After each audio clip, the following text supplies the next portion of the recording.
Es, pues, ingeniero, Capitán Nemo. Sí, señor profesor. Hice mis estudios en Londres, París y Nueva York, en el tiempo en que yo era un habitante de los continentes terrestres. Pero ¿cómo pudo construir en secreto este admirable Nautilus? Cada una de sus piezas, señor Aronnax, me ha llegado de un punto diferente del globo con diversos nombres por destinatario. Su quilla fue forjada en Le Creusot.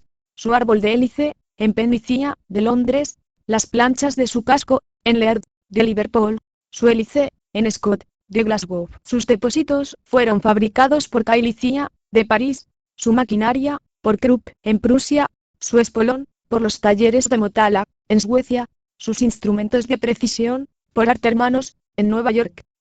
Y cada uno de estos proveedores recibió mis planos bajo nombres diversos. Pero estas piezas separadas, hubo que montarlas y ajustarlas, dije. Para ello, señor profesor, había establecido yo mis talleres, en un islote desierto, en pleno océano. Allí, mis obreros, es decir, mis bravos compañeros, a los que he instruido y formado, y yo, acabamos nuestro Nautilus. Luego, una vez terminada la operación, el fuego destruyó toda huella de nuestro paso por el islote, al que habría hecho saltar de poder hacerlo. Así construido, parece lógico estimar que el precio de costo de este buque ha debido ser cuantiosísimo. Señor Aronnax, un buque de hierro cuesta 1.125 francos por tonelada. Pues bien, el Nautilus desplaza 1.500. Su costo se ha elevado, pues, a 1.687.500 francos. A 2 millones con su mobiliario y a 4 o 5 millones con las obras de arte y las colecciones que contiene. Una última pregunta, Capitán Nemo. Diga usted, ¿es usted riquísimo? No. Inmensamente, señor profesor. Yo podría pagar sin dificultad los 10.000 millones de francos a que asciende la deuda de Francia. Miré con fijeza al extraño personaje que así me hablaba. ¿Abusaba acaso de mi credulidad? El futuro habría de decírmelo. 14. El río Negro, en 3.832.558 milímetros cuadrados, o sea, más de 38 millones de hectáreas, está evaluada la porción del globo terrestre ocupada por las aguas L9. Esta masa líquida de 2.250 millones de millas cúbicas formaría una esfera de un diámetro de 60 leguas, cuyo peso sería de 3 quintillones de toneladas. Para poder hacerse una idea de lo que esta cantidad representa, ha de tenerse en cuenta que un quintillaón es a 1.000 millones lo que estos a la unidad, es decir, que hay tantas veces 1.000 millones en un quintillón como unidades hay en 1.000 millones. Y toda esta masa líquida es casi equivalente a la que verterían todos los ríos de la Tierra durante 40.000 años. Durante las épocas geológicas, al periodo del fuego, sucedió el periodo del agua. El océano fue universal al principio. Luego, poco a poco, en los tiempos silúricos, fueron apareciendo las cimas de las montañas, emergieron islas que desaparecieron bajo diluvios parciales, y reaparecieron nuevamente, se soldaron entre sí, formaron continentes, y finalmente, se fijaron geográficamente tal como hoy los vemos. Lo sólido había conquistado a lo líquido 37.657 millas cuadradas, o sea, 12.916 millones de hectáreas. La configuración de los continentes permite dividir las aguas en 5 grandes partes: el océano glacial ártico, el océano glacial antártico, el océano Índico, el océano Atlántico y el océano Pacífico. El océano Pacífico se sitúa del norte al sur entre los dos círculos polares, y del oeste al este entre Asia y América, sobre una extensión de 145 grados en longitud. Es el más tranquilo de los mares, sus corrientes son anchas y lentas, sus mareas, mediocres, sus lluvias, abundantes. Tal era el océano al que mi destino me había llamado a recorrer en las más extrañas condiciones. Señor profesor, me dijo el capitán Nemo, si desea acompañarme, voy a fijar exactamente nuestra posición y el punto de partida de este viaje. Son las 12 menos cuarto. Vamos a subir a la superficie. El capitán Nemo pulsó 3 veces un timbre eléctrico. Las bombas comenzaron a expulsar el agua de los depósitos. La aguja del manómetro iba marcando las diferentes presiones con que se acusaba el movimiento ascensional del Nautilus, hasta que se detuvo. Hemos llegado, dijo el capitán. Me dirigí a la escalera central que conducía a la plataforma. Subí por los peldaños de metal, y a través de la escotilla abierta, llegué a la superficie del Nautilus. La plataforma emergía únicamente unos 80 centímetros. La proa y la popa del Nautilus remataban su disposición fusiforme, que le daba el aspecto de un largo cigarro. Observé que sus planchas de acero, ligeramente imbricadas, se parecían a las escamas que revisten el cuerpo de los grandes reptiles terrestres. Así podía explicarse que aun con los mejores anteojos este barco hubiese sido siempre tomado por un animal marino. Hacia la mitad de la plataforma, el bote, semi-encajado en el casco del navío, formaba una ligera intumescencia. A proa y a popa se elevaban, a escasa altura, 2 cabinas de paredes inclinadas y parcialmente cerradas por espesos vidrios lenticulares. La primera, destinada al timonel que dirigía el Nautilus, y la otra, a alojar el potente fanal eléctrico que iluminaba su rumbo. Tranquilo, estaba el mar y puro el cielo. El largo vehículo apenas acusaba las ondulaciones del océano. Una ligera brisa del este arrugaba la superficie del agua. El horizonte, limpio de brumas, facilitaba las observaciones. Pero no había nada a la vista, ni un escollo, ni un islote, ni el menor vestigio del Abraham Lincoln, solo la inmensidad del océano. Provisto de su sextante, el capitán Nemo tomó la altura del sol para establecer la latitud. Debió esperar algunos minutos a que se produjera la culminación del astro en el horizonte. Mientras así procedía a sus observaciones, ni el menor movimiento alteró sus músculos. El instrumento no habría estado más inmóvil en una mano de mármol. Mediodía, dijo. Señor profesor, cuando usted quiera. Dirigió una última mirada al mar, un poco amarillento por la proximidad de las tierras japonesas, y descendí al gran salón. Allí, el capitán hizo el punto, y calculó cronométricamente su longitud, que controló con sus precedentes observaciones de los ángulos horarios. Luego me dijo: señor Aronnax, nos hallamos a 1370,15 de longitud oeste. ¿De qué meridiano?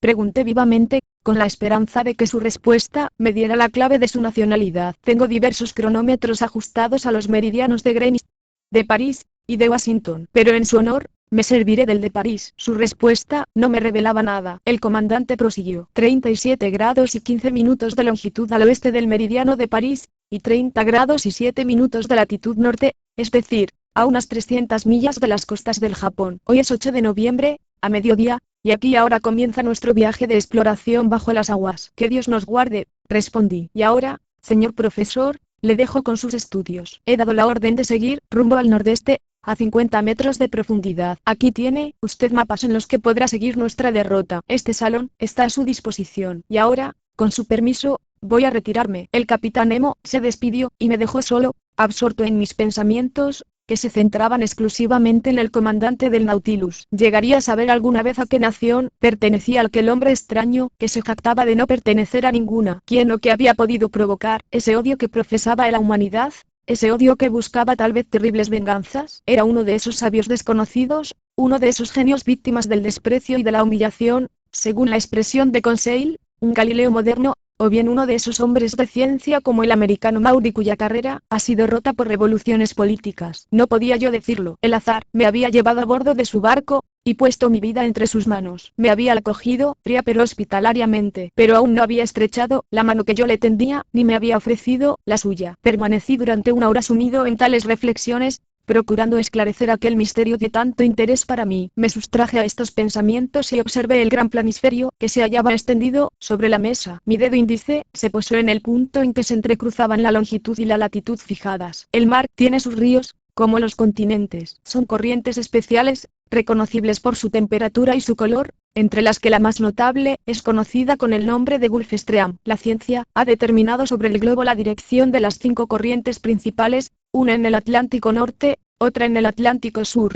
una tercera en el Pacífico Norte, otra en el Pacífico Sur y la quinta en el sur del Índico. Es probable que una sexta corriente existiera en otro tiempo en el norte del Índico, cuando los mares Caspio y Aral, unidos a los grandes lagos de Asia, formaban una sola extensión de agua. En el punto que señalaba mi dedo en el planisferio se desarrollaba una de estas corrientes, la del Kuroshio de los japoneses L10, el río Negro, que sale del Golfo de Bengala donde le calientan los rayos perpendiculares do sol de los trópicos, atraviesa el estrecho de Malaca, sube por las costas de Asia y se desvía en el Pacífico Norte hacia las Aleutianas, arrastrando troncos de alcanforeros y otros productos indígenas, y destacándose entre las olas del océano por el puro color añil de sus aguas calientes. Esta corriente es la que el Nautilus iba a recorrer. Yo la seguía con la mirada, la veía perderse en la inmensidad del Pacífico, y me sentía arrastrado con ella. Ned Land y Conseil aparecieron en la puerta del salón. Mis dos bravos compañeros se quedaron petrificados a la vista de las maravillas acumuladas ante sus ojos. ¿Dónde estamos? ¿Dónde estamos? Exclamó el canadiense. En el Museo de Quebec. Yo diría más bien que nos hallamos en el Palacio del Sommerard, dijo Conseil. Amigos míos, les dije, tras indicarles que entraran, no están ni en Canadá, ni en Francia, sino a bordo del Nautilus y a 50 metros por debajo del nivel del mar. Habrá que creerle al señor, puesto que así lo afirma, replicó Conseil, pero francamente este salón está hecho para sorprender hasta a un flamenco como yo. Asómbrate, amigo mío, y mira, pues para un clasificador como tú hay aquí materia de ocupación. Innecesario era estimular en este punto a Conseil. El buen muchacho, inclinado sobre las vitrinas, murmuraba ya las palabras del idioma de los naturalistas, clase de los gasterópodos, familia de los bucínidos, género de las porcelanas, especie de los Cyproea madagascariensis. Mientras así murmuraba, Conseil, Ned Land, poco conquiliólogo él, me interrogaba acerca de mi entrevista con el capitán Nemo. Había podido descubrir yo quién era, de dónde venía, a dónde iba, hacia qué profundidades nos arrastraba. Me hacía así mil preguntas, sin darme tiempo a responderle. Le informé de todo lo que sabía, o más bien de todo lo que no sabía, y le pregunté qué era lo que por su parte había oído y visto. No he visto ni oído nada, respondió el canadiense. Ni tan siquiera he podido ver a la tripulación del barco. ¿Acaso sus tripulantes serán también eléctricos? Eléctricos. A fe mía, que así podría creerse. Pero usted, señora Lonlax, me preguntó Ned Land, obseso con su idea, ¿no puede decirme cuántos hombres hay a bordo? 10, 20, 50, 100. No puedo decírselo, Ned, pero, créame, abandone por el momento la idea de apoderarse del Nautilus o de huir de él. Este barco es una obra maestra de la industria moderna, y yo lamentaría no haberlo visto. Son muchos los que aceptarían de buen grado nuestra situación, aunque no fuese más que por contemplar estas maravillas. Así que manténgase tranquilo, y tratemos de ver lo que pasa en torno nuestro. Ver, dijo el arponero. Pero si no se ve nada, si no puede verse nada en esta prisión de acero, navegamos como ciegos. No había acabado Ned Land de pronunciar estas últimas palabras, cuando súbitamente se hizo la oscuridad,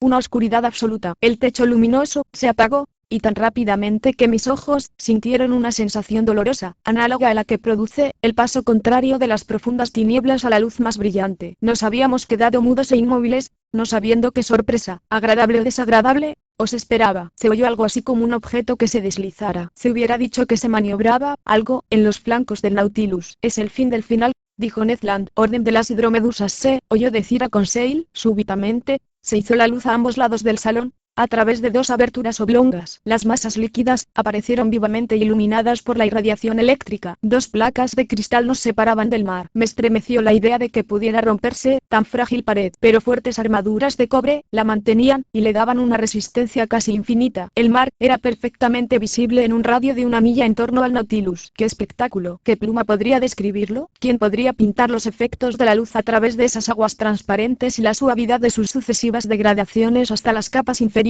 y superiores del océano? Conocida es la diafanidad del mar. Sabido es que su limpidez es aún mayor que la de las aguas de roca. Las sustancias minerales y orgánicas que mantiene en suspensión aumentan incluso su transparencia. En algunas partes del océano, en las Antillas, 145 metros de agua dejan ver el lecho de arena con una sorprendente nitidez, y la fuerza de penetración de los rayos solares no parece detenerse sino hasta una profundidad de 300 metros. Pero en el medio fluido que recorría el Nautilus el resplandor eléctrico se producía en el seno mismo del agua, que no era ya agua luminosa sino luz líquida. Si se admite la hipótesis de Ehrenberg que cree en una iluminación fosforescente de los fondos submarinos, la naturaleza ha reservado ciertamente a los habitantes del mar uno de sus más prodigiosos espectáculos, del que yo podía juzgar por los 1000 juegos de aquella luz. A cada lado, tenía una ventana abierta sobre aquellos abismos inexplorados. La oscuridad del salón realzaba la claridad exterior, y nosotros mirábamos como si el puro cristal hubiera sido el de un inmenso acuario. El Nautilus parecía inmóvil. La causa de ello era que faltaban los puntos de referencia. A veces, sin embargo, las líneas de agua, divididas por su espolón, huían ante nosotros con gran rapidez. Maravillados, con los codos apoyados en las vitrinas, permanecíamos silenciosos, en un silencio que expresaba elocuentemente nuestra estupefacción. Conseil rompió el silencio, diciendo: ¿Quería usted ver, Ned? Pues bien, vea. Es curioso, curiosísimo, dijo el canadiense, que, olvidando su cólera y sus proyectos de evasión, sufría una atracción irresistible. Se vendría aquí de más lejos incluso para admirar este espectáculo. Ah, exclamé, ahora puedo comprender la vida de este hombre. Se ha hecho un mundo aparte que le reserva sus más asombrosas maravillas. Pero ¿y los peces? Dijo Ned Land. No veo peces. ¿Y qué puede importarle, amigo Ned? Dijo Conseil, puesto que no los conoce usted. Decirme eso a mí, a un pescador como yo, exclamó, indignado, Ned. Y con este motivo se entabló entre los dos amigos una discusión, pues ambos conocían los peces, pero cada uno de una forma muy diferente. Sabido es que los peces son la cuarta y última clase de la ramificación de los vertebrados. Se les ha definido muy justamente como vertebrados de doble circulación y de sangre fría que respiran por branquias, y viven en el agua. Componen dos series distintas, la de los peces óseos, es decir, la de aquellos cuya espina dorsal está constituida por vértebras óseas, y la de los peces cartilaginosos, cuya espina dorsal está hecha de vértebras cartilaginosas. El canadiense conocía tal vez esa distinción, pero Conseil sabía mucho más, y unido ya a él por una fuerte amistad, no podía admitir que fuese menos instruido que él. Así, le dijo, amigo Ned, ¿Es usted un matador de peces? Un hábil pescador que ha capturado un gran número de estos interesantes animales. Pero apostaría algo a que no sabe usted clasificarlos. Sí, respondió seriamente el arponero. Se les clasifica en peces comestibles y en peces no comestibles. Esa es una distinción gastronómica. Pero dígame si conoce la diferencia entre los peces óseos y los peces cartilaginosos. Creo que sí, Conseil, y la subdivisión de esas dos grandes clases. Me temo que no, respondió el canadiense. Pues bien, amigo Ned, escúcheme bien y reténgalo. Los peces óseos se subdividen en 6 órdenes: los acantopterigios, cuya mandíbula superior es completa y móvil y cuyas branquias tienen la forma de un peine. Este orden comprende 15 familias, es decir, las 3/4 partes de los peces conocidos. Su prototipo podría ser la perca, que está bastante buena, dijo Ned Land. Otro orden es el de los abdominales, que tienen las aletas ventrales suspendidas bajo el abdomen y más atrás de las pectorales, sin estar soldadas a las vértebras dorsales, orden que se divide en 5 familias que comprenden la mayor parte de los peces de agua dulce. Tipos: la carpa y el lucio. Puaf, exclamó, despectivamente, el canadiense. Peces de agua dulce. Hay también los subbranquianos, con las ventrales colocadas bajo las pectorales e inmediatamente suspendidas de las vértebras dorsales. Este orden contiene 4 familias, y sus tipos son las platijas, los gallos, los rodaballos, los lenguados, etc. Excelentes, excelentes, exclamó el arponero, que continuaba obstinándose en considerar los peces exclusivamente desde el punto de vista gastronómico. Hay también, prosiguió Conseil, sin desanimarse, los apodos, de cuerpo alargado, desprovistos de aletas ventrales y revestidos de una piel espesa y frecuentemente viscosa. Es este un orden que se reduce a una sola familia. Tipos: la anguila, y el gimnoto. Mediocre, respondió Ned Land. En quinto lugar, los lofobranquios, que tienen las mandíbulas completas y libres y cuyas branquias están formadas por pequeños flecos dispuestos por parejas a lo largo de los arcos branquiales. Este orden no cuenta más que con una familia. Tipos: los hipocampos y los pegasos dragones. Malo, replicó el arponero. Y sexto y último, el de los plectonatos, cuyo hueso maxilar está fijado al lado del intermaxilar que forma la mandíbula, y cuyo arco palatino se engrana por sutura con el cráneo, lo que le hace inmóvil. Este orden carece de verdaderas aletas ventrales. Se compone de 2 familias y sus tipos son los tetrodones y los peces luna, que bastarían por sí solos para deshonrar a un caldero, dijo el canadiense. ¿Ha comprendido usted, amigo Ned? Preguntó el sabio Conseil. Ni una palabra, amigo Conseil, pero siga, es muy interesante. En cuanto a los peces cartilaginosos, prosiguió, imperturbable, Conseil, tienen tan solo 3 órdenes. Tanto mejor, dijo Ned. En primer lugar, los ciclóstomos, cuyas mandíbulas están soldadas en un anillo móvil y cuyas branquias se abren por numerosos agujeros. Una sola familia cuyo tipo más representativo es la lamprea. ¿Hay a quien le gusta? Respondió Ned Land. Segundo, los celáceos, con branquias semejantes a las de los ciclóstomos, pero con la mandíbula inferior móvil. Este orden, que es el más importante de la clase, tiene 2 familias, con las rayas y los escualos por tipos más representativos. ¿Cómo? ¿Las rayas y los tiburones en el mismo orden? Pues bien, amigo Conseil, por el bien de las rayas le aconsejo que no los ponga juntos en el mismo bocal. Y por último, los esturionianos, cuyas branquias están abiertas por una sola hendidura con un opérculo. Hay 4 géneros y el esturión es el tipo más representativo. Amigo Conseil, se dejó usted lo mejor para el final, en mi opinión, al menos. ¿Y esto es todo? Sí, mi buen Ned, pero observe usted que saber, esto es no saber nada, pues las familias se subdividen en géneros, subgéneros, especies, variedades. Pues mire, Conseil, dijo el arponero, inclinándose sobre el cristal, mire esas variedades que pasan. En efecto, son peces, exclamó Conseil. Uno se creer en un acuario. No respondí, pues un acuario no es más que una jaula, y esos peces son libres como el pájaro en el aire. Bueno, Conseil, nómbremelos, dígame cómo se llaman. Ande, dijo Ned. No soy capaz de hacerlo, dijo Conseil. Eso concierne al señor. Efectivamente, el buen muchacho, empedernido clasificador, no era un naturalista. Yo creo que no era capaz de distinguir un atún de un bonito. Lo contrario que el canadiense, que nombraba todos los peces sin vacilar. Un baliste, había dicho yo. Y es un baliste chino, respondió Ned Land. Género de los balistes, familia de los esclerodermos, orden de los plectonatos, murmuró Conseil. Decididamente, entre los dos, Ned y Conseil hubieran constituido un brillante naturalista. No se había equivocado el canadiense. Un grupo de balistes, de cuerpo comprimido, de piel granulada, armados de un aguijón en el dorso, evolucionaban en torno al Nautilus, agitando las 4 hileras de punzantes y erizadas espinas que llevan a ambos lados de la cola. Nada más admirable que la pigmentación de su piel, gris por arriba y blanca por debajo, con manchas doradas que centelleaban entre los oscuros remolinos del agua. Entre ellos, se movían ondulantemente las rayas, como banderas al viento. Con gran alegría por mi parte, vi entre ellas esa raya, china, amarillenta por arriba y rosácea por abajo, provista de 3 aguijones tras el ojo, una especie rara y de dudosa identificación en la época de la CPT, quien únicamente pudo verla en un álbum de dibujos japonés. Durante un par de horas, todo un ejército acuático dio escolta al Nautilus. En medio de sus juegos, de sus movimientos en los que rivalizaban en belleza, brillo y velocidad, distinguí el labro verde, el salmonete barbatus, marcado con una doble raya negra, el gobio eleotris, de cola redondeada, de color blanco salpicado de manchas violetas en el dorso, el escombro japonés, admirable caballa de esos mares, con el cuerpo azulado y la cabeza plateada, brillantes azurores cuyo solo nombre dispensa de toda descripción, los esparos rayados, con las aletas matizadas de azul y de amarillo, los esparos ornados de fajas con una banda negra en la cola, los esparos zonéforos, elegantemente encorsetados en sus 6 cinturas, los aulostomas.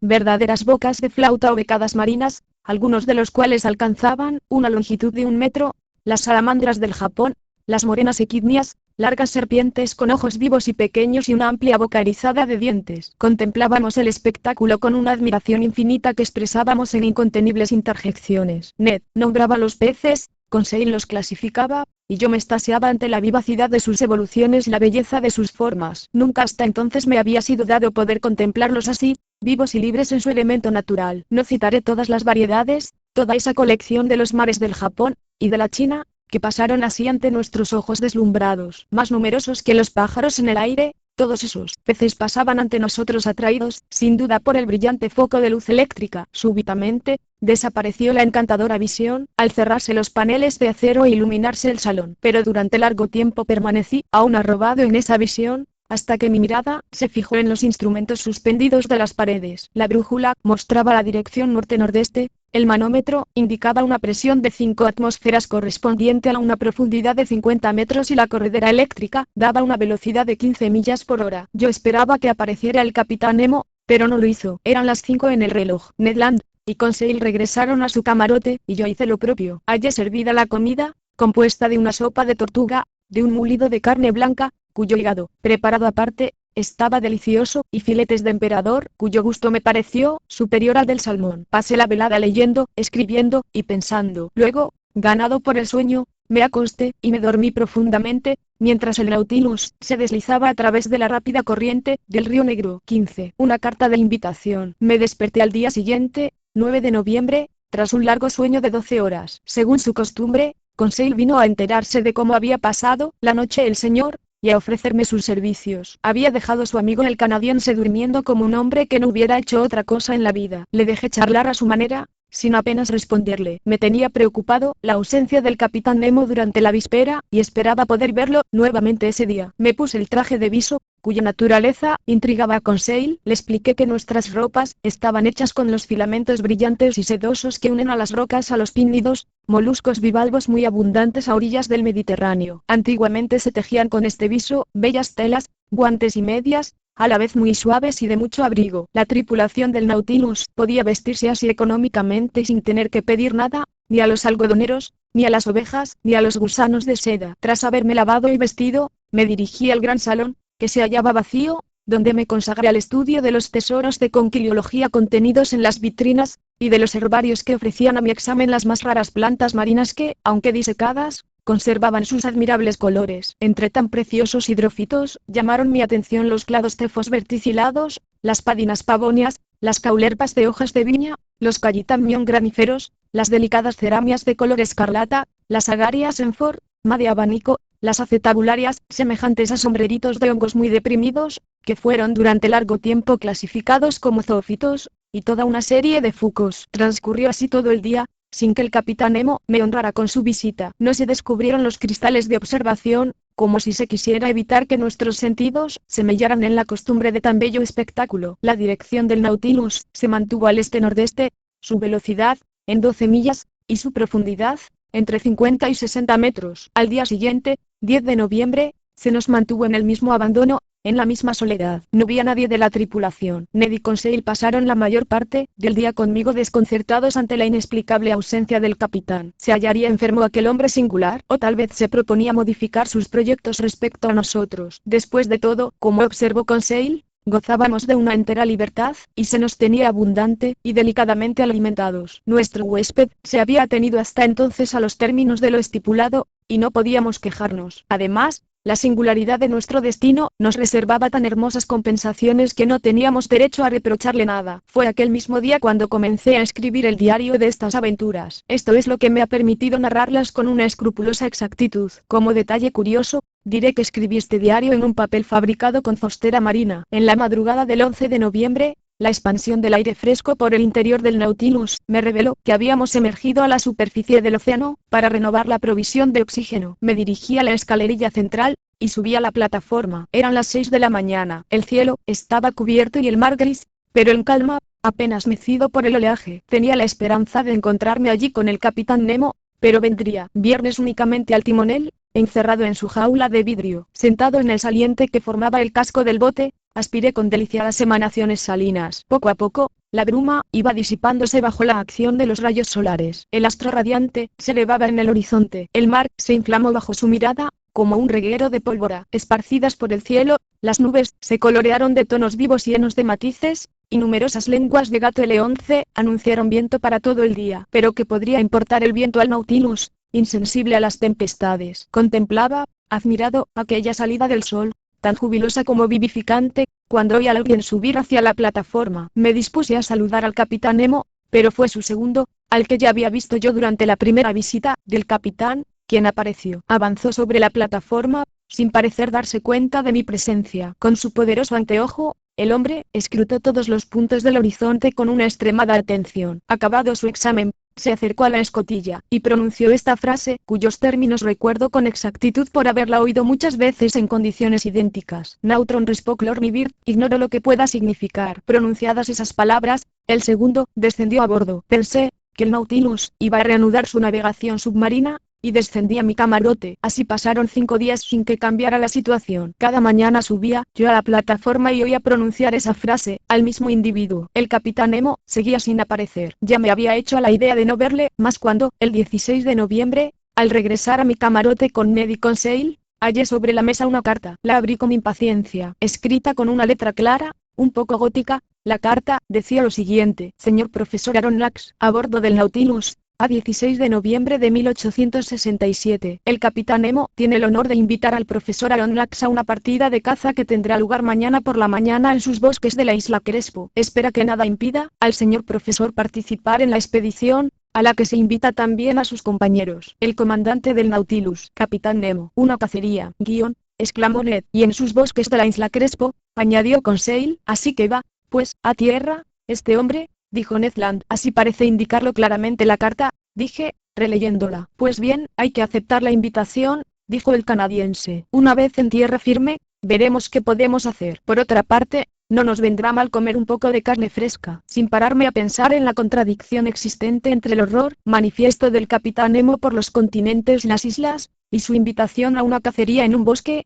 dije a mis compañeros: veamos ante todo dónde está y cómo es esa isla Crespo. Consulté el planisferio y a los 320,40 de latitud norte y 1670,50 de longitud oeste hallé un islote que fue descubierto en 1801 por el capitán Crespo y al que los antiguos mapas españoles denominaban como Roca de la Plata. Nos hallábamos, pues, a unas 1800 millas de nuestro punto de partida. La dirección del Nautilus, ligeramente modificada, le llevaba hacia el sudeste. Mostré a mis compañeros aquella pequeña roca perdida en medio del Pacífico septentrional. Si el capitán Nemo va de vez en cuando a tierra, les dije, escoge para ello islas absolutamente desiertas. Ned Land movió la cabeza por toda respuesta. Antes de salir con Conseil, aquella noche, tras dar cuenta de la cena, que me fue servida por el Estebard mudo e impasible, me dormí no sin alguna preocupación. Al despertarme al día siguiente, 17 de noviembre, sentí que el Nautilus se hallaba absolutamente inmóvil. Me vestí rápidamente y fui al gran salón. Allí estaba el capitán Nemo,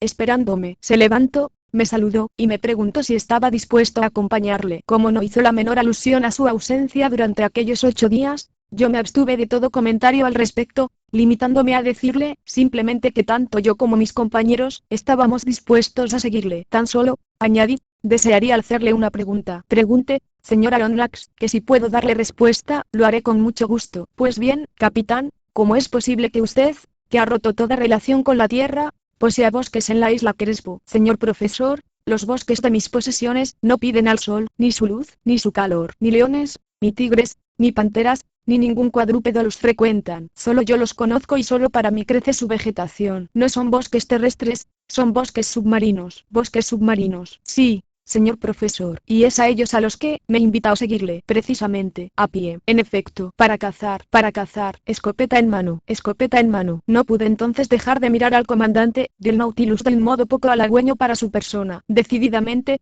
pensé, está mal de la cabeza. Ha debido sufrir durante estos 8 días, un acceso que aún le dura. Qué lástima. Preferiría habérmelas con un extravagante que con un loco. Debían leerse claramente en mi rostro tales pensamientos, pero el capitán Nemo se limitó a invitarme a seguirle, lo que hice como un hombre resignado a todo. Llegamos al comedor, donde hayamos servido ya el desayuno. Señor Aronnax, me dijo el capitán, le ruego que comparta conmigo sin ceremonia este almuerzo. Hablaremos mientras comemos. Le he prometido un paseo por el bosque, pero no puedo comprometerme a encontrar un restaurante por el camino. Así que coma usted, teniendo en cuenta que la próxima colación vendrá con algún retraso. Hice honor a la comida que tenía ante mí, compuesta de diversos pescados y de rodajas de oloturias, excelentes zoófitos, con una guarnición de algas muy aperitivas, tales como la porphyria lacineata y la laurentia prima fetida. Teníamos por bebida un agua muy límpida a la que, tomando ejemplo del capitán, añadí algunas gotas de un licor fermentado, extraído, a usanza kamchatkiana, del alga conocida con el nombre de Rhodymenia palmeada. El capitán Nemo comió durante algún tiempo en silencio. Luego,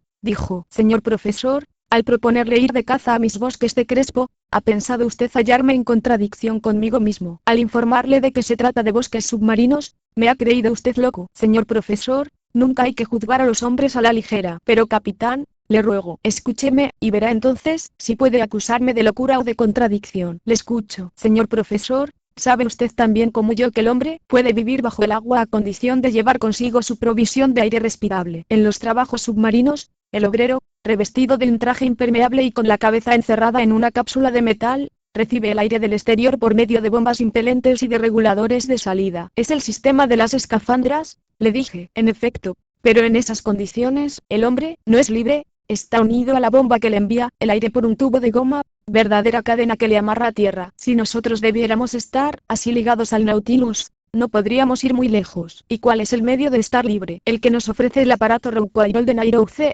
inventado por 2 compatriotas suyos, y que yo he perfeccionado para mi uso particular. Este sistema le permitirá arriesgarse en estas nuevas condiciones fisiológicas sin que sus órganos sufran. Se compone de un depósito de chapa gruesa, en el que almaceno el aire bajo una presión de 50 atmósferas. Ese depósito se fija a la espalda por medio de unos tirantes, igual que un macuto de soldado. Su parte superior forma una caja de la que el aire, mantenido por un mecanismo de fuelle, no puede escaparse más que a su tensión normal. En el aparato Rouquayrol, tal como es empleado, 2 tubos de caucho salen de la caja para acabar en una especie de pabellón que aprisiona la nariz y la boca del operador.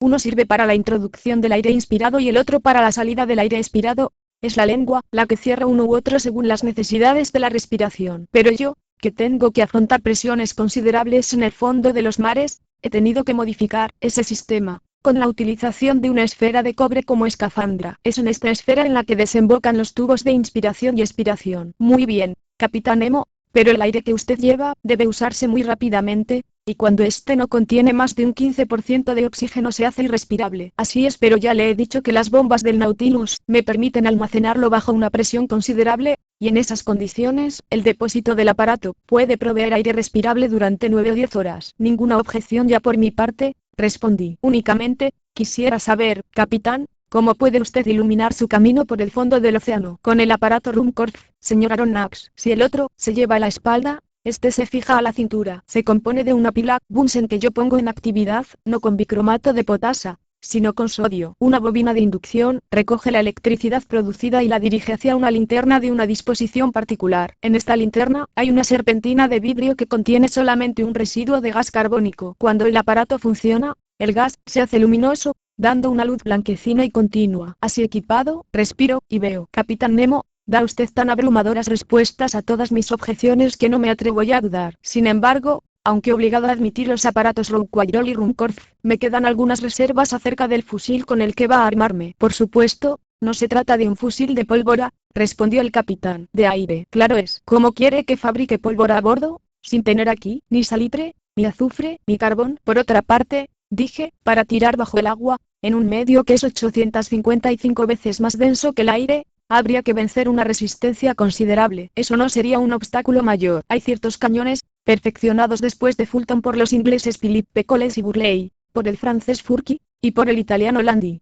que están provistos de un sistema particular de cierre y que pueden tirar en esas condiciones. Pero, se lo repito, como carezco de pólvora, la he reemplazado por aire comprimido que me procuran en abundancia las bombas del Nautilus. Pero ese aire debe gastarse rápidamente. Mi depósito Rouquayrol puede proveerme de aire, si es necesario. Basta para ello un grifo ad hoc. Además, señora Lonlax, podrá usted comprobar por sí mismo que en estas cacerías submarinas no se hace un consumo excesivo de aire, ni de balas. Pese a todo, me parece que en esa semioscuridad, y en medio de un líquido muy denso en relación con la atmósfera, los tiros no pueden ir muy lejos y deben ser difícilmente mortales. Al contrario, con este tipo de fusil todos los tiros son mortales, y todo animal tocado, por ligeramente que sea, cae fulminado. ¿Por qué? Porque no son balas ordinarias las que tira el fusil, sino pequeñas cápsulas de vidrio, inventadas por el químico austríaco Leni Brock, de las que tengo un considerable aprovisionamiento. Estas cápsulas de vidrio, recubiertas por una armadura de acero, y hechas más pesadas por un casquillo de plomo,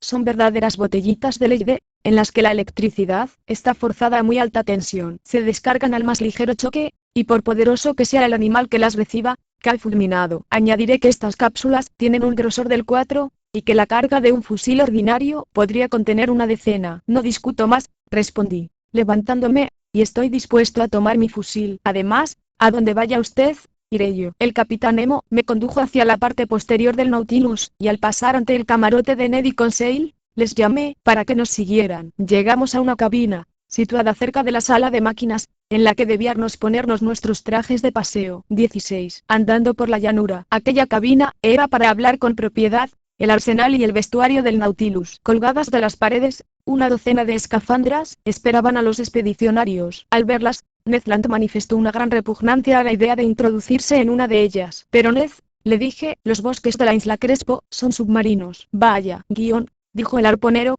desilusionado al ver desvanecerse sus sueños de carne fresca. ¿Y usted, señora Lonlax, va a meterse en un ropaje así? ¿Es necesario? Ned, es usted muy libre de hacerlo, respondió el arponero, alzándose de hombros. Pero lo que es yo, a menos que se me obligue, nunca me meteré en una de estas vestimentas. Nadie va a obligarle, señor Ned, dijo el capitán Nemo. ¿Y Conseil? ¿Va a arriesgarse?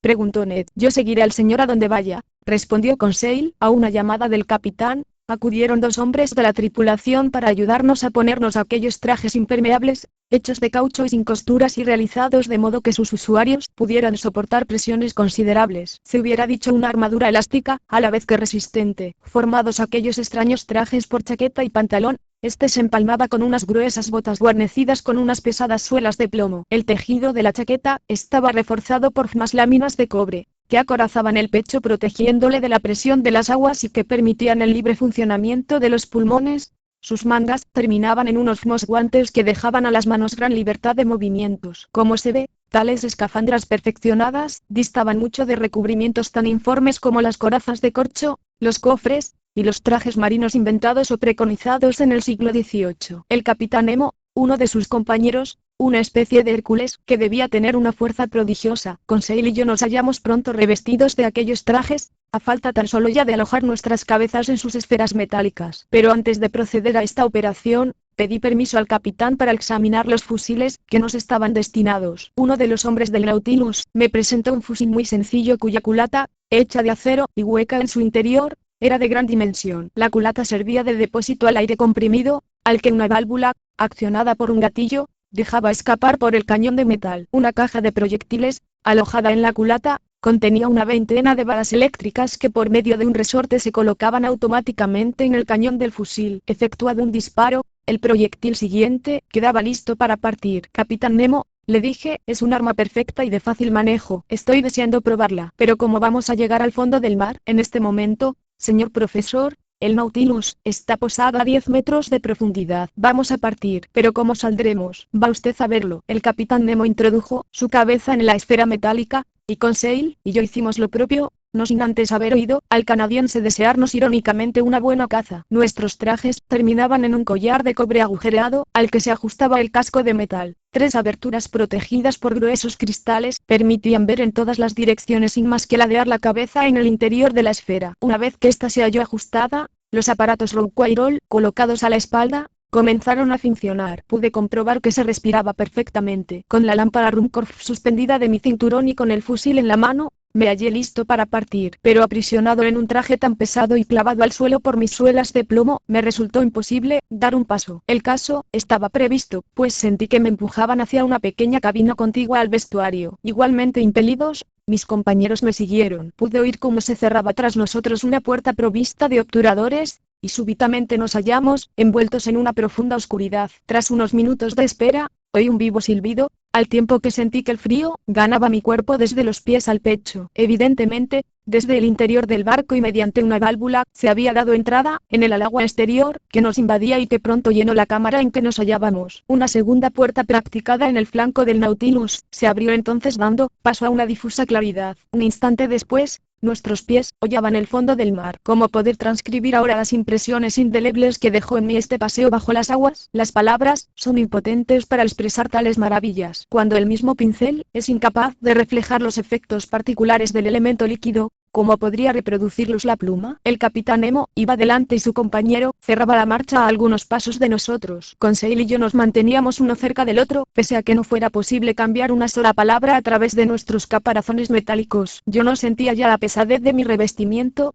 ni la de las botas, ni la de mi depósito de aire, ni la de la esfera en cuyo interior mi cabeza se bamboleaba como una almendra en su cascarón. Al sumergirse en el agua, todos estos objetos perdían una parte de su peso igual a la del líquido desplazado, y yo aprovechaba con placer esta ley física descubierta por Arquímedes. Había dejado de ser una masa inerte, y tenía una libertad de movimientos relativamente amplia. Me asombró la potencia de la luz que a 30 pies bajo la superficie del océano llegaba al fondo. Los rayos solares atravesaban fácilmente aquella masa acuosa, disipando su coloración. Podía distinguir con nitidez los objetos a una distancia de 100 metros. Más allá, los fondos se deshacían en finas degradaciones, del azul hasta borrarse en la oscuridad. Verdaderamente, el agua que me rodeaba era casi como el aire, más densa que la atmósfera terrestre, pero casi tan diáfana. Por encima de mí, distinguía la tranquila superficie del mar. Caminábamos sobre una arena fina, lisa, no arrugada como la de las playas que conservan la huella de la resaca. Aquella alfombra deslumbrante, como un verdadero reflector,